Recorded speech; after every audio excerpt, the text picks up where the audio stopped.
The phone buzzed at 2:17 a.m. I don't usually check messages that late. But the night before my wedding, sleep had abandoned me completely. My mind churned with rehearsed vows, imagined smiles, last-minute details, none of which could prepare me for what waited on that screen. There was no message, no subject line, no name. Just a single, silent video file, 10 seconds long, shaky, grainy, dimly lit, but unmistakable.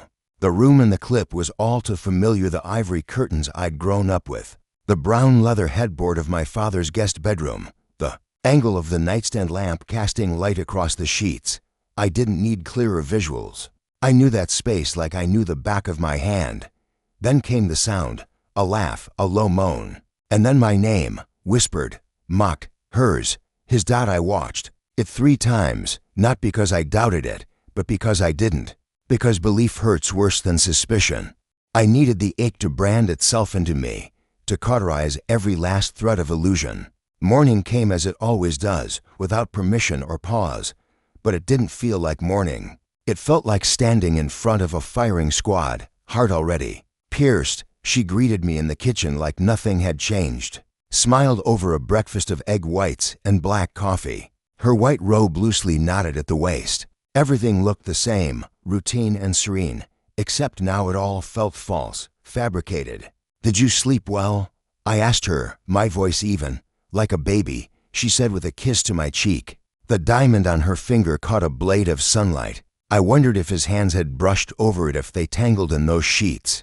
While her engagement ring glinted in the dark, untouched by guilt, my father entered moments later. Casual, careless, that same empty warmth in his hug.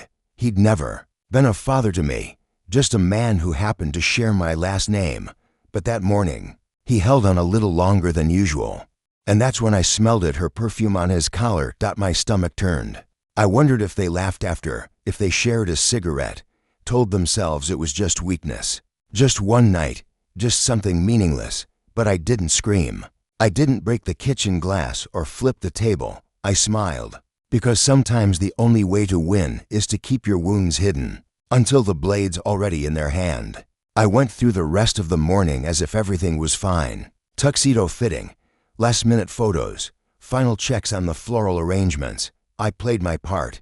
But all the while, I was collecting fragments, evidence, quiet little truths to carry with me into the storm. First, the metadata from the video, time-stamped, geotagged, 1 hour before she sent me that sweet little text, "I love you. I can't wait to be your wife." I looked up the Airbnb reservation my father made for the weekend. 1 registered guest, 2 towels used. I reached out to the front desk and requested hallway surveillance. It came in just 2 hours before the ceremony. No sound, just grainy footage. Her walking into his room at 1:38 a.m., leaving at 10. A parade of betrayal in monochrome silence. I watched it in a bathroom stall while my best man knocked from the other side, asking if I was all right. I told him I just needed a minute. It was the only true thing I said all day. She looked radiant walking down the aisle. Everyone said so. They whispered it like it mattered. That dress, that veil, the practiced steps and painted smile. She held my gaze the whole time, like she knew she still had me under her spell. When she reached me, she took my hands with such elegance, such poise. The crowd exhaled with affection. And then I slipped a folded photograph into her palm. It was a still from the hallway footage, 1 frame, all it took. She didn't open it right away, but I saw her fingers curl around it, stiffen, tremble. Her smile faltered, just slightly. The priest began, words about love, about honor, about commitment. I never heard those words the same after that night. She looked down once, just once. The color drained from her lips first, then her cheeks, then her eyes. The life slipped from her expression in layers. I didn't blink. I wanted her to see that. I knew that I still stood there, not because I was hers, but because I was ready to end this where it began. "Do you take this man to be your lawfully wedded husband?" the priest asked. She didn't answer, not with words, just a shudder through her hand. Her knuckles white around the photo, now crumpled and damp with sweat. Her eyes searched mine, frantic, pleading, but silent. I leaned in, voice soft but cutting. "Go on," I said. "Say it." She opened her Mouth, nothing came out. So I answered for her. She doesn't. The silence cracked. Gasps echoed through the room. The priest froze mid-sentence, looking between us like he'd suddenly stepped into a tragedy he hadn't been trained for. I turned to face the guests. My voice didn't shake.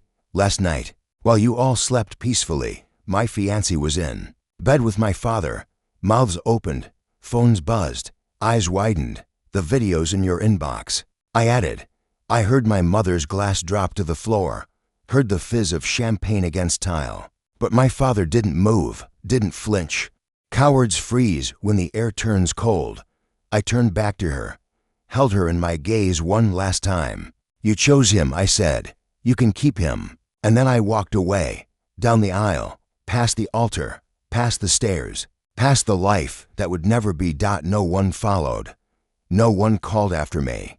The chapel doors closed behind me with a soft but final thud, like the end of a symphony that no one applauds. And outside the air felt different, lighter, not because the pain was gone, but because I was free of the lie.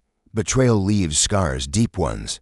But truth carves something else, a mark that never fades. She'll carry that silence with her forever, a lifetime without language to undo what was done. And he'll know he was never desired, just useful, a weapon in a moment of weakness. I didn't ruin the wedding. I revealed it. And as I walked away from everything, him, the illusion, I felt no regret, no sorrow, just a strange, beautiful clarity. For the first time in years, I knew who I was, and I never said I do, because I never did. Not to liars, not to blood, not to cowardice masquerading as love.